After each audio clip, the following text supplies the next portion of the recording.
Ceta's 8th Birthday.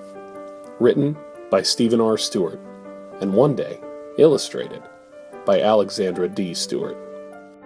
Ceta, the Queen of Wales, was turning 8, and in the sea, 8 years old means a girl's octopus birthday. If you've never heard of an octopus birthday, you're probably a land dweller. That's okay. You can enjoy the story anyway. And if you happen to be turning 8 yourself, well, it can be your octopus birthday too. Ceta had already put on her favorite dress, the one with the stripy socks and the whale stitched to the skirt, and decorated her cave with lots of brightly glowing jellyfish and long tendrils of rare blue seaweed. Everything was ready, but all the other whales had migrated to warmer water for the winter, and Ceta had to stay behind to guard the kingdom. It was tough being a queen with a winter birthday. But that wouldn't stop Ceta, Queen of Wales, from making this a wonderful day. She would make and invite 8 new friends, one for each year of her octopus birthday. She would search the blackest depths of the ocean to the liveliest coral reefs. Making friends should be easy for a queen as adorable and regal as she. She carefully made 8 invitations, but they got a bit soggy. So Ceta set out to roam the oceans and the shores, searching for new friends to invite to her cave to celebrate her royal birth. Who needs invitations when you're a take-charge, get-things-done kind of queen? Not Ceta, that's for sure. First, she spoke to a school of krill. She tried to explain that she wasn't there to eat them, not today, but they were so busy shouting over each other in their panic to escape. Ceta gave up and decided to look somewhere more quiet. She scoped out the shipwrecks next. The ghosts that lived there, or stayed there, loved the idea of attending a birthday party, but they couldn't leave the sunken ships they had drowned in.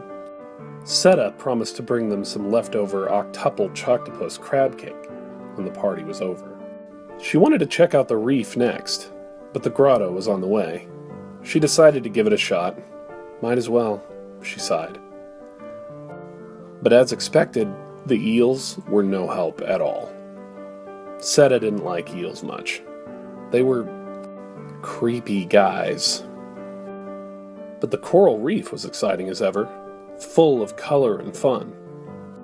The problem was, a certain very cool shark was having a birthday party already, and none of the fish could be bothered to leave it.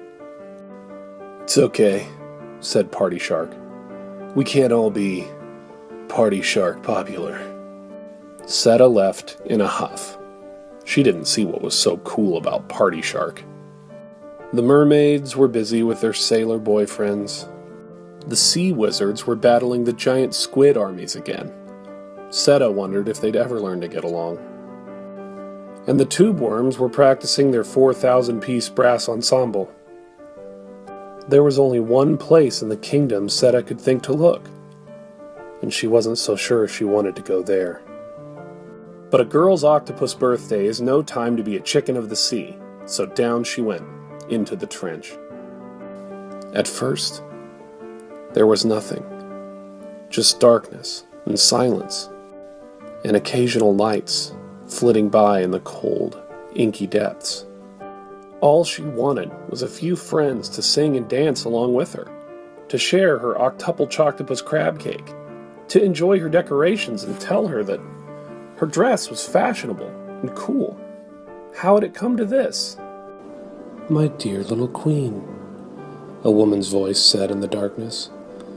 "Why so sad? Why so lonely? Come close, Queen of Wales, and I will tell you the secret to a happy birthday. I will tell you all kinds of secrets." Ceta could feel herself wanting to go closer. The lights were so beautiful, and the voice sounded so kind and pretty. But something was very wrong. Ceta could feel it in her whale bones, so she began to swim away, slowly at first, then quicker. "Where are you going?" "Don't you turn your back on me, little queen." The voice was suddenly 100 times louder than before, and 1,000 times as frightening. It sounded like it was coming from inside her own head. No one turns their back on me. This will be the last birthday you ever see. Ceta could feel something pulling on her, pulling her toward the long teeth waiting amid the lights. Now, Ceta didn't like to hurt people with her magic, but sometimes, young reader, people need to get hurt. Especially when those people are ancient, trench-dwelling monsters made of needly teeth and soul-crushing hunger. So Ceta turned on her magic trident and sat that fool down, back into the trench. Out of breath, scared, but happy to be alive, Ceta, Queen of Whales, swam back into the sunlight above and began to cry. You might think it's impossible to cry underwater, but that's not true. You just cry bubbles. Is there no one in this whole stinking ocean kingdom who'll spend a girl's octopus birthday with her? Why is making friends so hard? Ceta said.